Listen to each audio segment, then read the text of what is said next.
Audio Jungle.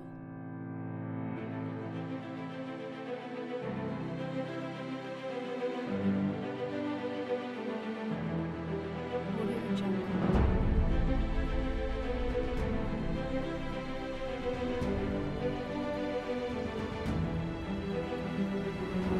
Audio Jungle.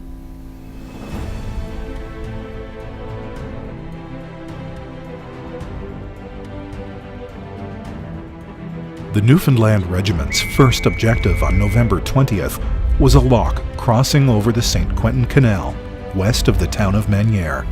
Much of the battlefield, which included the infamous Hindenburg Line over which they advanced, had already been taken earlier that morning. The Newfoundlanders encountered some resistance along the way, which they neutralized with their accustomed dash.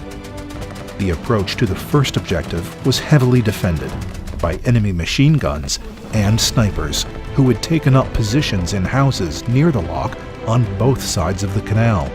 The approach provided little cover, and the regiment began taking heavy casualties. Under protection of fire from a lone tank, the regiment was able to advance and capture the lock crossing. They encountered more opposition once they were across, and heavy fighting took place to clear abandoned gun pits west of the town of Manière. That evening, the regiment formed a defensive line facing the village. Mop-up parties were sent into Manière to clear the houses of the enemy. They soon discovered that in the enemy's hasty retreat, they had left behind more than 400 refugees, mostly women, children, and the elderly. On the morning of the 21st, the Newfoundland Regiment was ordered to move east of Manière to prepare for a brigade advance towards the village of Rumilly.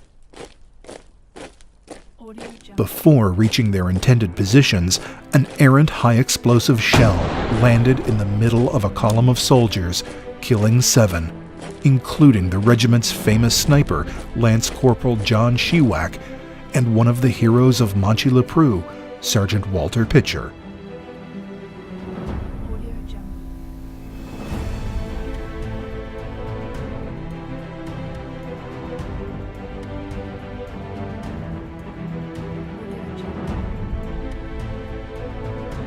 On November 30th, the enemy counterattacked with such fierceness they easily swept over ground previously captured by the British 10 days earlier. Pandemonium reigned as stormtroopers advanced towards Marcoing, nearly pinching off a salient that was occupied by the 29th Division.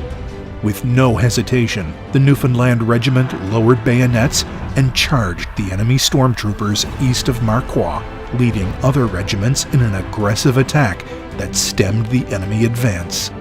The day's fighting ended with the regiment manning a trench facing south, in complete reversal of direction from the first day of battle. The regiment was instrumental in preventing the enemy from surrounding the 29th Division.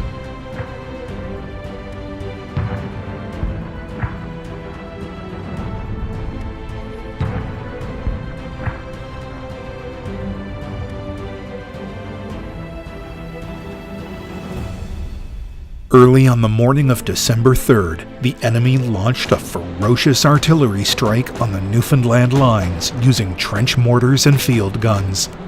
The pounding fire continued until noon, leveling nearly all the trenches in a narrow sector south of the canal. Waves of German infantry broke through the line after killing and capturing many Newfoundlanders who had barely escaped the shelling. Concentrated machine gun and rifle fire from another part of the Newfoundland line halted the enemy advance.